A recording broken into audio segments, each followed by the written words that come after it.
Haleluya. Puji Tuhan. Bersyukur terima kasih kepada Tuhan Yesus Kristus. Karena hanya oleh kasih kemurahan Tuhan, kita boleh lagi ketemu dalam program rohani Calvary Ministry. Pada kesempatan ini, kita akan belajar dari firman Tuhan yang saya beri judul, Hidup setelah meninggal dunia. Hidup setelah meninggal dunia. Memang ada banyak pertanyaan-pertanyaan yang berkecamuk dalam pikiran manusia dewasa ini, yaitu yang kita hidup di akhir zaman ini, terutama tentang apa yang akan terjadi atas diri manusia setelah meninggal dunia atau kematian. Memang ada orang-orang yang tidak percaya bahwa ada kehidupan setelah kematian. Tetapi Alkitab menjelaskan kepada kita bahwa setelah kita hidup di dunia ini,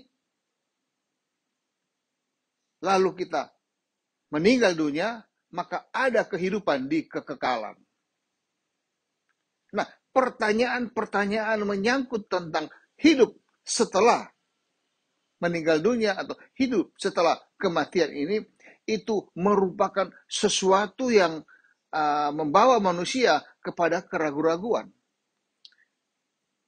Tetapi puji Tuhan, pada kesempatan ini kita belajar bahwa ada kehidupan setelah kematian dan ada kepastian bagi orang-orang yang percaya kepada Yesus dan yang mau setia kepadanya. Untuk itu, pada kesempatan ini, tema kita hidup setelah meninggal dunia ini, saya akan bahas melalui 3 bagian. Yaitu, pertama, bahwa berbicara tentang hidup manusia di dunia ini, selagi masih hidup. Kedua, saya akan berbicara tentang hidup senang di sorga setelah meninggal dunia. Dan yang ketiga, bicara tentang hidup siksa di neraka setelah meninggal dunia. Haleluya, puji Tuhan. Untuk itu saya ajak kita lihat poin yang pertama, yaitu hidup manusia di dunia ini. Saya ajak kita buka ayat Alkitab kita di dalam Markus pasal 90.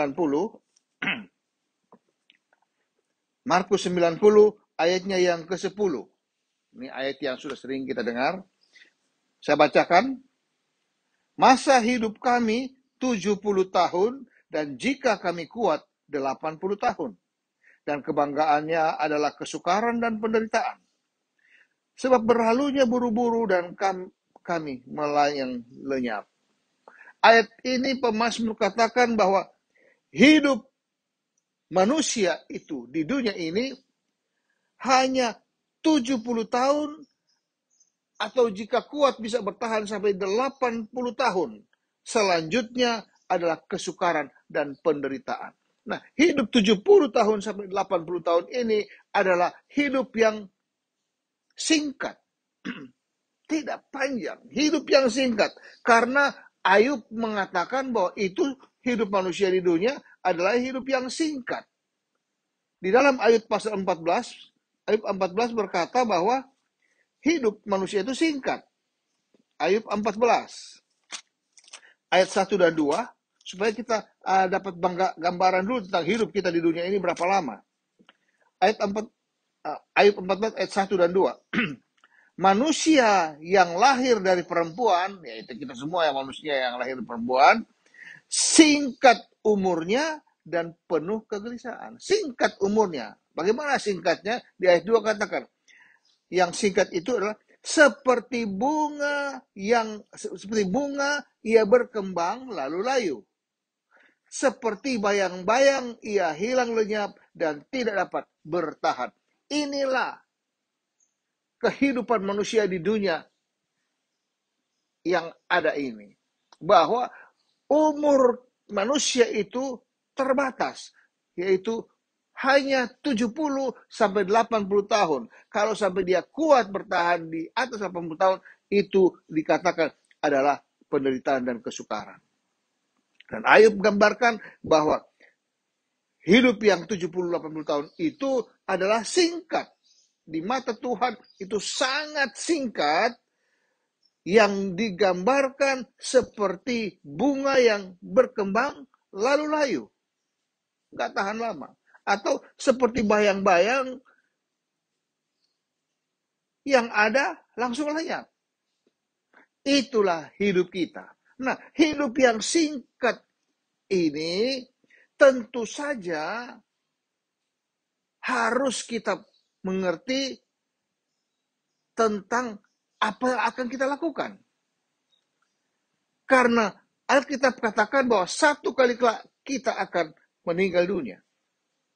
Satu kali kelak kita akan meninggal dunia. Di dalam Ibrani pasal 9, saya pakai ayat-ayat yang dapat meyakinkan kita bahwa memang benar kita ini hidupnya singkat. Ibrani pasal 9, ayat 27.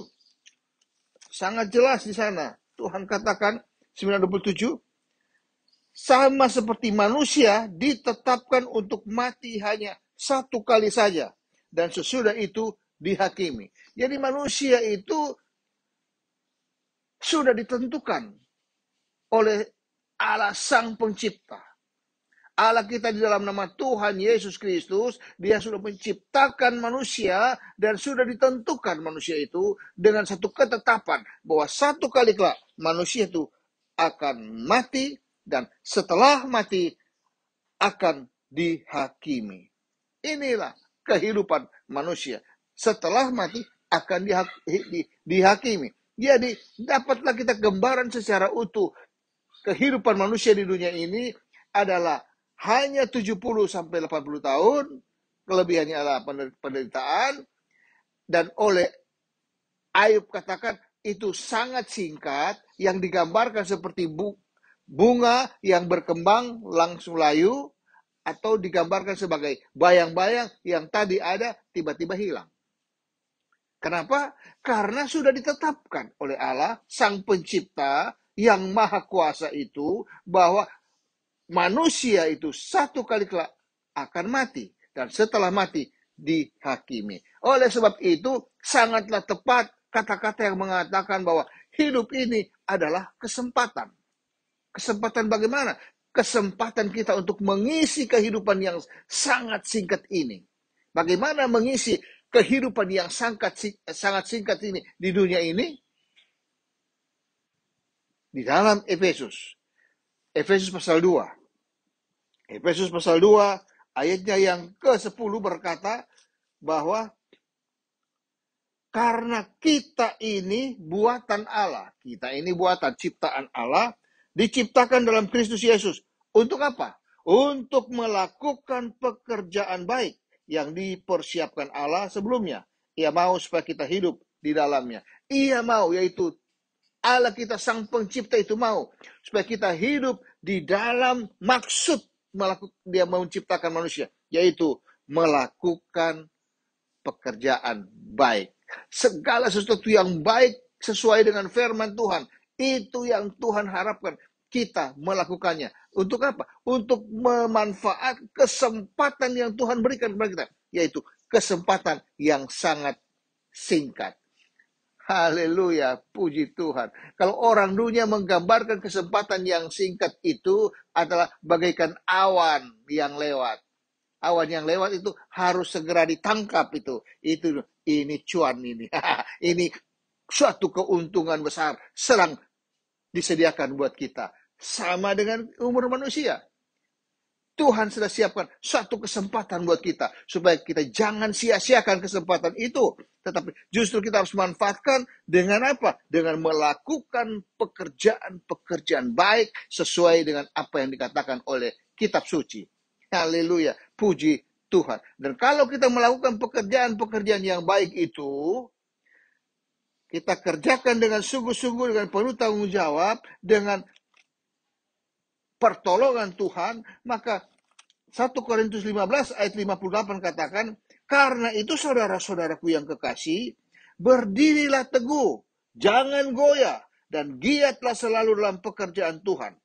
Sebab kamu tahu bahwa dalam persekutuan dengan Tuhan, jerih payahmu tidak sia-sia. Jadi pada waktu kita mau mengisi kesempatan yang sangat singkat ini yang Allah berikan kepada kita, dengan kita melakukan pekerjaan-pekerjaan baik sesuai dengan firman Tuhan, maka kita lakukan dengan iman yang teguh, dengan iman yang sungguh-sungguh percaya bahwa Tuhan itu beserta dengan kita, supaya kita tidak goyah. Kenapa? Karena jerih payah kita, setiap effort, usaha yang kita kerjakan untuk melakukan perbuatan-perbuatan pekerjaan yang baik itu adalah tidak sia-sia. Karena jerih payahmu tidak sia-sia, kata firman Tuhan. Haleluya, puji Tuhan. Jadi kalau kita mengerti firman Tuhan ini, bahwa ada kesempatan yang sangat singkat yang harus kita kerjakan dengan sungguh-sungguh, jerih payah tidak akan sia-sia. Walaupun memang ada sebagian orang, bahkan banyak orang yang menyia-nyiakan kesempatan yang Allah berikan kepada kita. Mereka menyia-nyiakan dengan cara mereka berdalih-dalih. Di dalam Injil Lukas pasal 14, Injil Lukas 14 ayatnya yang ke-18 berkata, 18, 19, 20. Injil Lukas 14 ayat 18. Tetapi mereka, ini orang-orang yang berdalih-dalih, orang-orang yang tidak mau memanfaatkan kesempatan yang ada, tapi justru mereka menyia-nyiakan kesempatan itu. Mereka bersama-sama meminta maaf. Yang pertama berkata kepadanya, aku telah membeli ladang dan aku harus melihatnya. Aku minta dimaafkan. Ini berdalih. Kedua, yang lain berkata, aku telah membeli 5 pasang lembu kebiri dan aku harus pergi mencobanya. Aku minta maaf, ya. Yang ketiga, yang lain berkata, aku baru kawin, pengantin baru, dan karena itu aku tidak dapat datang. Ini berdalih-dalih, namanya berdalih karena baru beli ladang, baru beli hewan, dan baru nikah. Ini supaya mereka tidak melakukan pekerjaan-pekerjaan baik sesuai dengan firman Tuhan. Dan pasti ada akibatnya. Satu saat itu akan nampak akibatnya ketika manusia itu meninggal dunia dan setelah itu dihakimi. Penghakiman yang dari Tuhan pasti terjadi karena Tuhan itu mau supaya kita betul-betul memanfaatkan kesempatan yang diberikan kepada kita selagi kita hidup di dunia ini. Kenapa? Kalau begitu kita satu kali kita akan mati dan setelah itu dihakimi. Penghakiman itu sudah jelas di dalam Roma pasal 2 ayatnya yang ke-16 berkata begini. Hal itu akan nampak pada hari bila mana Allah sesuai dengan Injil yang kuberitakan, kata firman Tuhan, aku akan menghakimi segala sesuatu yang tersembunyi dalam hati manusia oleh Kristus Yesus. Jadi ada penghakiman setelah mati, di mana yang dihakimi itu hati manusia. Bagaimana motivasi kita selama kita mengisi kehidupan atau kesempatan yang Tuhan berikan. Apakah motivasi kita untuk kemuliaan Tuhan atau untuk kemuliaan diri sendiri? Ego atau untuk Yesus?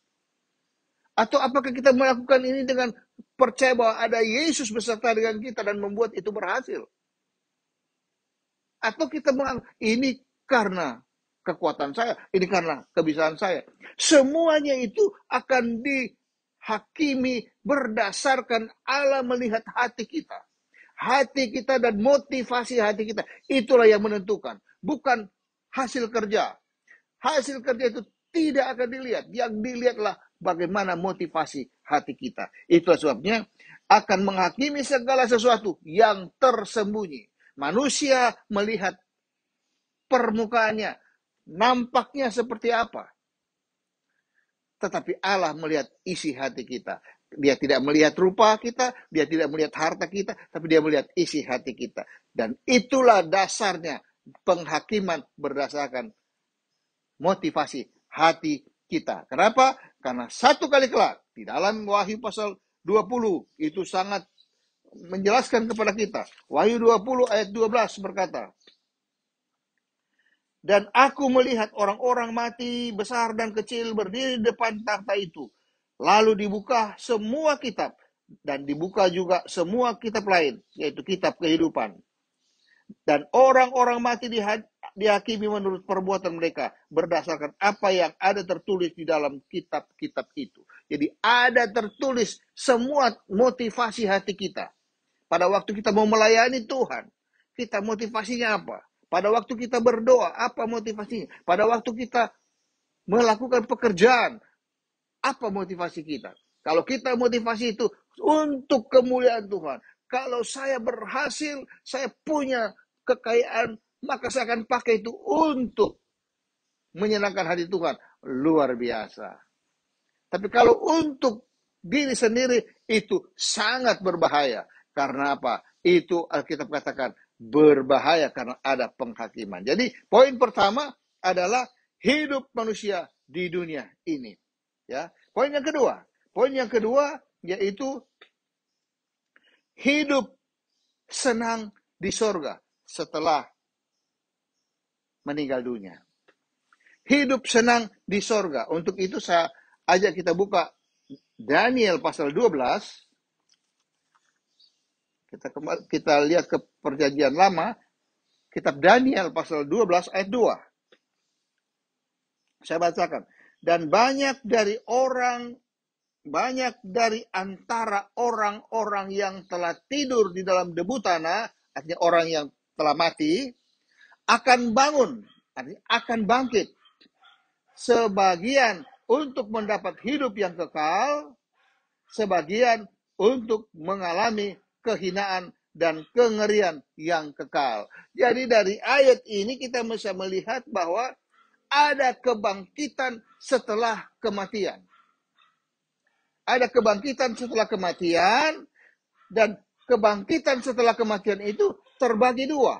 Yang sebagian adalah akan mengalami hidup kekal, dan sebagian akan mengalami siksaan atau kehinaan dan kengerian yang kekal. Ini. Nah, poin yang kedua yaitu orang-orang yang mati lalu dibangkitkan dan mereka mendapat hidup yang kekal. Ini poin yang pertama. Makanya saya kasih judul hidup senang di sorga. Haleluya. Puji Tuhan. Hidup senang di sorga. Setelah meninggal, bangkit, hidup senang di sorga. Filipi pasal 3. Filipi pasal 3, ayatnya yang ke-10 dan 11. Filipi 3 ayat 10 dan 11 berkata begini. Yang ku kehendaki, ini Paulus katakan, yang ku kehendaki ialah mengenal dia, Yesus itu, dan kuasa kebangkitannya, dan persekutuan dalam penderitaannya, di mana aku menjadi serupa dengan dia dalam kematiannya. Ayat 11. Supaya aku akhirnya beroleh kebangkitan dari antara orang mati. Jadi suatu kerinduan dari Paulus supaya dia juga mengalami kebangkitan dari antara orang mati. Sama seperti kitab Daniel pasal 12 ayat 2. Tetapi untuk itu dia akan memanfaatkan kesempatan yang diberikan dengan cara dia mengenal Yesus dan kuasa kebangkitan Yesus. Bahkan tentang penderitaan Yesus. Itu harus dia pahami semuanya untuk dia kerjakan sebagai suatu perbuatan baik yang disiapkan oleh Tuhan. Jadi satu kebangkitan dari antara orang mati itu sudah pasti akan terjadi. Bahkan di dalam Lukas pasal 14, Injil Lukas 14, supaya kita ada kepastian dalam firman Tuhan, bahwa kebangkitan itu ada. 14 ayat 14 berkata begini. Lukas 14. Dan engkau akan berbahagia karena mereka tidak mempunyai apa-apa untuk membalasnya kepadamu. Sebab engkau akan mendapat balasnya pada hari kebangkitan orang-orang benar. Pada hari kebangkitan orang-orang benar, maka kita akan menerima apa yang Tuhan sudah siapkan buat kita. Yang dikatakan tadi dalam Korintus, jerih payamu tidak sia-sia. Kapan itu kita terima? Pada saat dikatakan, pada hari kebangkitan orang-orang benar. Ada hari di mana orang-orang benar dibangkitkan. Pada saat kapan? Pada waktu Yesus datang kembali. Sebelum masa 1000 tahun damai, itu orang-orang benar akan dibangkitkan. Dan di sanalah akan mendapat reward. 1 Korintus 15 itu sangat jelas mengatakan di dalam ayatnya yang ke 51 dan 52, 1 Korintus 15, sesungguhnya aku menyatakan kepadamu suatu rahasia. Kita tidak akan mati semuanya, tetapi kita semua akan diubah dalam sekejap mata. Pada waktu bunyi nafiri yang terakhir, ini peniupan sangkakala yang ketujuh. Sebab nafiri akan berbunyi dan orang-orang mati akan dibangkitkan dan dalam keadaan yang tidak dapat dirasa dan kita semua akan diubah. Ini adalah kebangkitan yang pertama bagi orang-orang benar, bagi orang-orang yang percaya kepada Yesus, yang dibenarkan oleh karena karya Yesus di kayu salib. Dia serahkan nyawanya, darahnya tertumpah untuk tebus segala dosa manusia. Siapa yang percaya kepada Yesus tidak binasa, tapi beroleh hidup yang kekal. Ini dinyatakan melalui ayat ini. Bahwa orang yang percaya kepada Yesus dan hidup setia, maka dia akan dibangkitkan pada waktu Yesus datang kembali pada sebelum masa 1000 tahun damai. Haleluya. Puji Tuhan. Ini adalah firman Tuhan. Karena itu, biarlah kita memahami firman Tuhan ini supaya kita tahu bahwa ada kehidupan setelah meninggal dunia. Dan hidup yang mana yang kita mau pilih? Apakah kita mau hidup percaya kepada Yesus dan setia kepada Dia? Maka kita akan mengalami kebangkitan yang pertama. Yang nantinya akan menuju ke sorga kekal selama-lamanya. Sehingga saya kasih judul, hidup senang di sorga. Kalau kita lihat di Wahyu pasal 20, Wahyu 20 ayat yang ke-6, luar biasa ini hidup senang di sorga. 20 ayat, Wahyu 20 ayat 6 berkata begini, berbahagia dan kuduslah ia yang mendapat bagian dalam kebangkitan pertama. Ya, tadi saya katakan kebangkitan pertama itu yaitu pada waktu Yesus datang kembali, maka orang-orang yang percaya kepada Yesus akan dibangkitkan dan diubah dalam tubuh kemuliaan. Berbahagia dan kuduslah ia yang mendapat bagian dalam kebangkitan pertama itu, kematian kedua tidak berkuasa lagi atas mereka. Tetapi mereka akan menjadi imam-imam Allah dan Kristus. Dan mereka akan memerintah sebagai raja bersama-sama dengan Dia 1000 tahun lamanya. Jadi setelah dibangkitkan kemudian diubah, kita juga akan bertemu dengan Yesus. Lalu kita bersama-sama Yesus memimpin di 1000 tahun damai. Di mana iblis sudah tidak bekerja lagi. Kenapa? Karena dia akan diikat lalu disegel selama 1000 tahun. Tidak ada si penyesat itu datang mengganggu. Berbahagialah mereka yang mendapat pengalaman kebangkitan pertama. Ini suatu nubuatan yang Tuhan berikan supaya kita betul-betul yakini. Karena ini pasti terjadi. Haleluya. Puji Tuhan. Nah, kalau kita maju berkembang lagi, jadi kita harus berbahagia kalau kita mulai kebangkitan dan kita masuk 1000 tahun damai terus sampai nanti ke sorga. Nah, di sorga itu sangat jelas dikatakan bahwa Wahyu 22 ayat 5 katakan, dan malam tidak akan ada lagi di sana, di sorga tidak ada malam. Dan mereka tidak memerlukan cahaya lampu dan cahaya matahari. Nggak perlu cahaya lampu dan matahari, sebab Tuhan Allah akan menerangi mereka. Dan mereka akan memerintah sebagai raja sampai selama-lamanya. Tidak ada batas waktu. Selama-lamanya mereka akan bersama-sama di sorga. Oh, suatu tempat yang senang, mulia. Itulah hidup senang di sorga setelah kematian. Itulah sebabnya di dalam Wahyu 14 dikatakan, bagi kita-kita anak Tuhan, biarlah kita setia kepada Tuhan sekali Yesus, tetap Yesus. Di dalam Wahyu pasal 14 ayat 13 berkata begini. Ini penglihatan daripada Yohanes di Pulau Patmos. Dia lihat dengan satu ilham kuasa Roh Kudus. Dikatakan, dan aku mendengar suara dari sorga berkata. Dari sorga suaranya ini. Tuliskan, berbahagialah orang-orang mati yang mati dalam Tuhan sejak sekarang ini. Berbahagia kalau mati dalam Tuhan sejak sekarang ini. Artinya mati saat kita masih percaya kepada Yesus dan kita setia kepada Dia. Sungguh, kata Roh, supaya mereka boleh beristirahat dari jerih lelah mereka, karena segala perbuatan mereka menyertai mereka. Jadi orang, saudara-saudara kita yang meninggal di dalam Tuhan Yesus, itu tidak meninggal terus, tetapi digambarkan oleh Alkitab sebagai beristirahat dari jerih lelah. Kenapa? Karena setelah beristirahat dari jerih lelah, pada waktu Yesus datang kembali, kita akan dibangkitkan, lalu diubah bersama dengan Yesus. Ini yang merupakan nubuatan yang pasti terjadi. Dan kita bersyukur. Kenapa? Karena akan disediakan tempat buat kita, yaitu di sorga kekal selama-lamanya. Di sorga itu tadi kata tidak ada gelap, tidak ada malam di sana. Karena apa? Ada Yesus yang menyinari mereka dengan kemuliaan Allah. Sesuatu yang belum pernah kita lihat dan belum pernah kita alami. Tapi pasti terjadi. Karena nubuatan Wahyu ini pasti terjadi. Haleluya. Puji Tuhan. Itulah sebabnya mari selagi kita masih hidup, kita setia kepada Tuhan.